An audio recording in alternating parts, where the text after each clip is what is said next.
चयन हुआ एक ऐसे प्रतिनिधिमंडल में शामिल होने के लिए जिसे ऑस्ट्रिया जाना था। अब उनके पास कोट नहीं, दोस्त से कोट मांगा, दोस्त ने जो कोट दिया उसमें जरा फटा हुआ था। अब ऑस्ट्रिया गए और उसी के साथ वो शामिल हुए। वहां पर कहा जाता है कि यूगोस्लाविया के जो शासक थे मार्शल टीटो, उन्होंने देखा वो फटा हुआ कोट और फिर उन्हें एक नया कोट गिफ्ट किया। ऐसी सादगी, ऐसा व्यक्तित्व। एक और किस्सा है उनके बारे में कि एक बार उनके पिता का, चूंकि वो पिछड़ी जाति से आते थे, एक बार पिता का अपमान किया। वहां पर जो कुछ दबंग सामंती लोग थे उन्होंने उनके पिता का अपमान किया, तो पूरी खबर फैली कि डीएम साहब आ रहे हैं, डीएम साहब आ रहे हैं, उनके घर पे उनके पिता का अपमान कर दिया है, डीएम साहब आ रहे हैं, पुलिस के खिलाफ कार्रवाई करेंगे और इन लोगों के खिलाफ कार्रवाई करेंगे। तो कर्पूरी ठाकुर ने खुद जाके रोका था और कहा कि अगर ये जो पिछड़े लोग हैं इनका अपमान तो रोज होता है, सिर्फ मेरे पिता के खिलाफ अपमान होने पर कार्रवाई क्यों?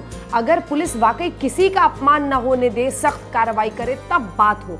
ऐसी सोच, ऐसी ईमानदारी, ऐसा व्यक्तित्व जिसकी वजह से कर्पूरी ठाकुर को अक्रॉस पार्टी जबरदस्त रेफरेंस है। देखिए, जेपी उनके गुरु थे, राम मनोहर लोहिया उनके गुरु थे। ऐसे लोग जो ये मानते थे गैर कांग्रेसवाद की राजनीति में एक अहम व्यक्तित्व, ऐसे तमाम लोग जो ये मानते थे कि भ्रष्टाचार से आगे इस देश को ले जाना है।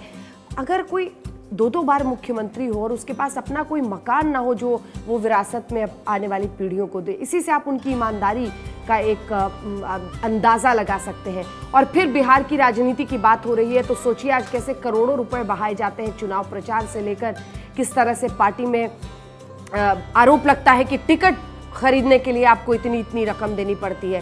तो एक कर्पूरी ठाकुर का भी दौर था। इसीलिए मैंने शुरू में ही आपको कहा था कि आज किस्सा ही सुनाऊंगी, क्योंकि आप लोगों को ये किस्सा ही लगेगा कि ऐसा भी कोई व्यक्तित्व था, ऐसी भी सोच रखने वाला एक आदमी था जो दो बार मुख्यमंत्री रहते हुए भी इतनी सादगी से अपनी जिंदगी को जी रहा था कि हर कोई उनकी मिसाल आज भी राजनीति में देता है। ऐसे थे कर्पूरी ठाकुर और बिहार की राजनीति में एक अमिट छाप उन्होंने अपनी सादगी, ईमानदारी, अपनी साफगोई, अपनी विचारधारा से छोड़ी है। मुख्यमंत्री बनते ही उन्होंने 27% आरक्षण पिछड़ों को दे दिया था।